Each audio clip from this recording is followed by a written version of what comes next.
Hi guys, it's Colette, and today we're going to be working on this green drip marble, the 9th day in my 12 Days of Christmas.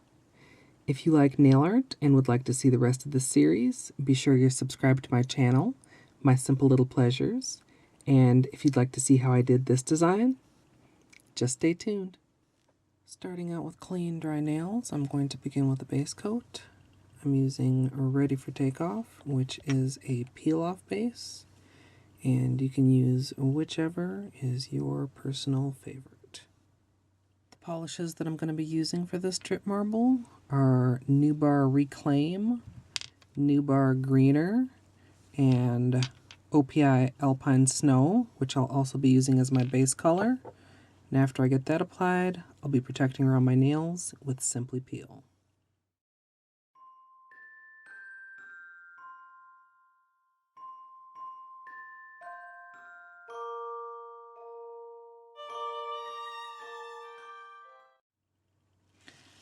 I have a plastic lid here to do my drip marbling on, and drip marbling is very similar to the fluid art that has kind of recently come to nail art. Well, back over the summer, I guess, not that recently.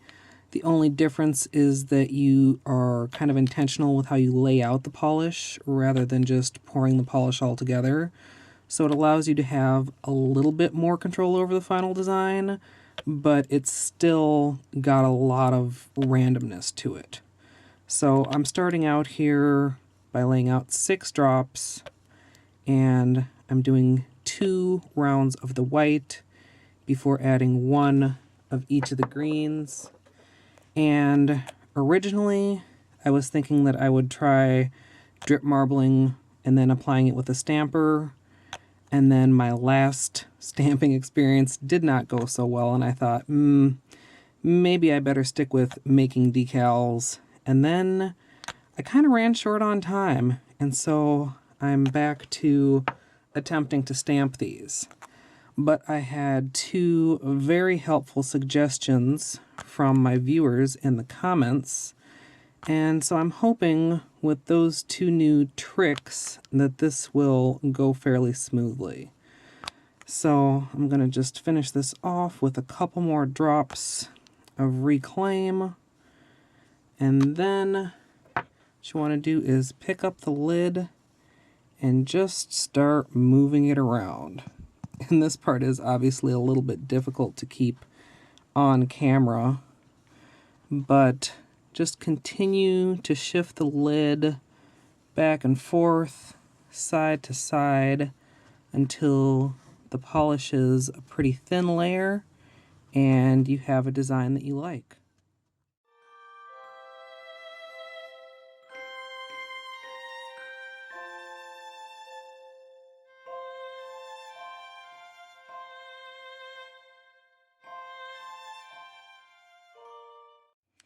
So I actually have 2 stampers today, just in case I get one that spreads out really wide, that I can take advantage of the whole thing. I have my Moyu Crystal Clear stamper, and I have my Bliss Kiss clear stamper. Here, let's see here. Which is slightly larger, but which, not sure how it comes across on camera, I managed to damage a little bit, and so I haven't been using it for regular stamping. But I did test and it worked okay for this.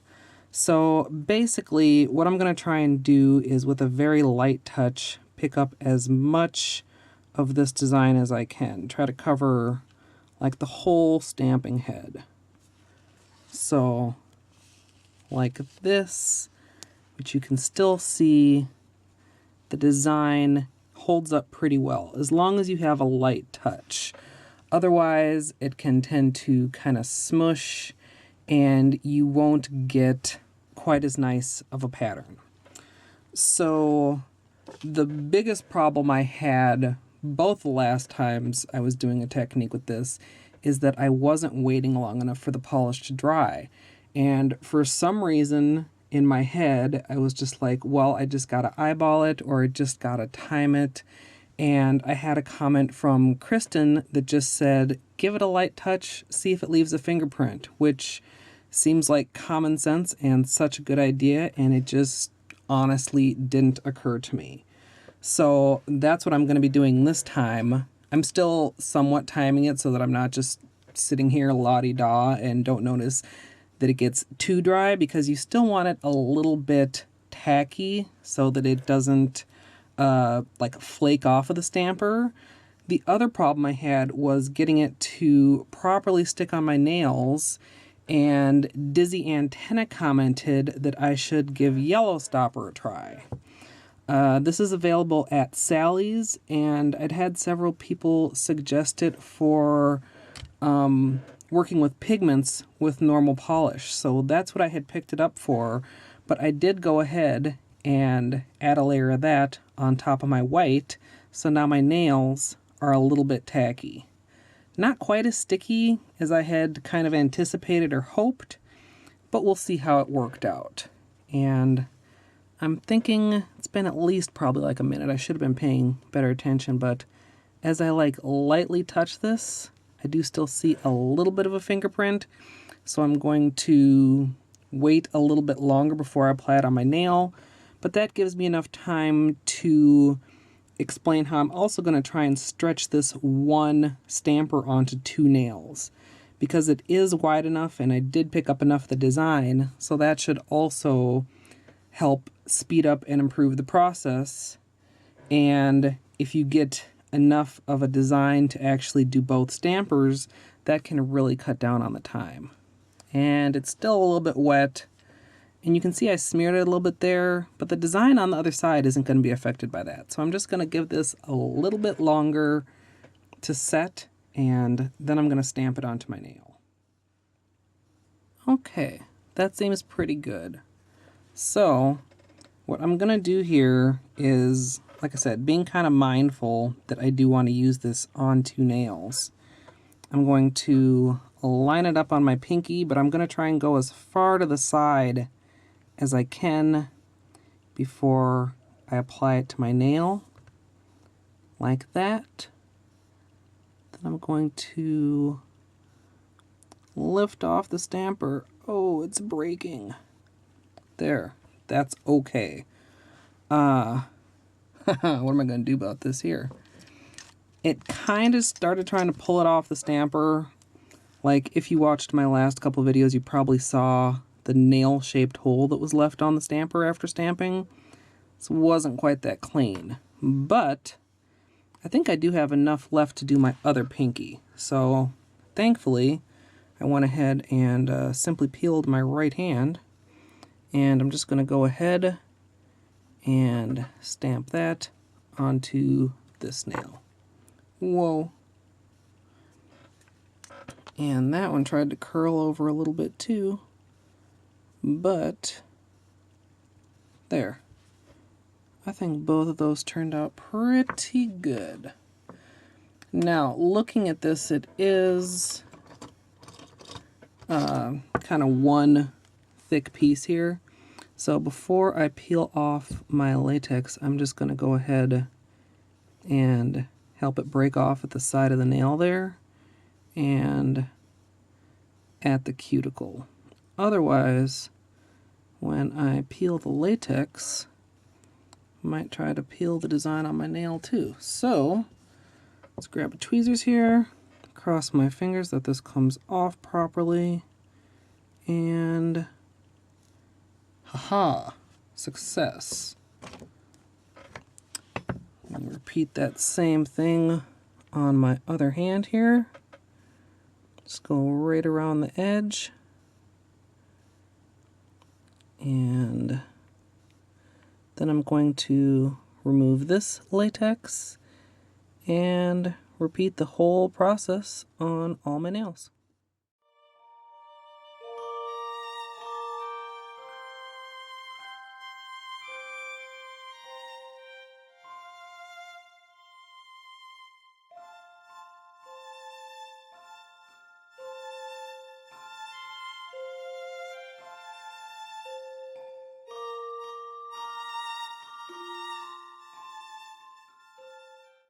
Just a note, as I'm finishing up this second area, There can be quite a difference between a large drop of polish and a small drop of polish. I think you can see this one already has a lot more polish than the first one, and so it'll also spread out to a bigger design. So just be mindful and try to stay consistent.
Once you've completed all your nails, go ahead and finish cleaning up around the edges with a brush dipped in acetone.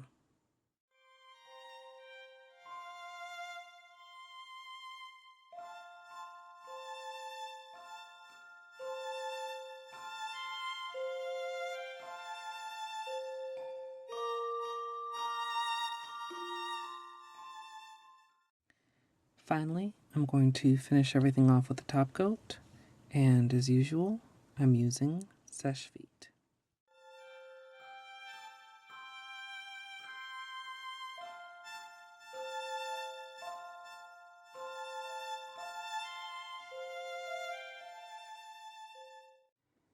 So here's the finished manicure, and I love how this turned out. Definitely one of my favorites so far in the series. And while the process was far from perfect, I think in the end, all the struggles were worth it.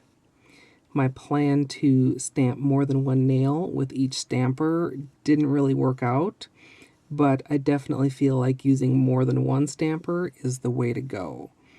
And while I wouldn't quite say this is easier than making decals yet, since you don't have to wait for the design to be dry enough to peel from the lid, it's definitely faster. And I think the tips from my viewers helped make this easier than it would have been otherwise. I'd love to hear what you guys think down in the comments, or if anyone has any more tips for me, I always appreciate those. We have just a few more designs left in the 12 Days of Christmas series, so make sure you have your notifications turned on so you don't miss any. I hope you guys all enjoyed, and as always, thanks for watching. I decided that this may actually be my favorite design so far in the series, even though the color is really the only thing about it that's Christmassy. But time to come off, so I hope you guys enjoy the peel.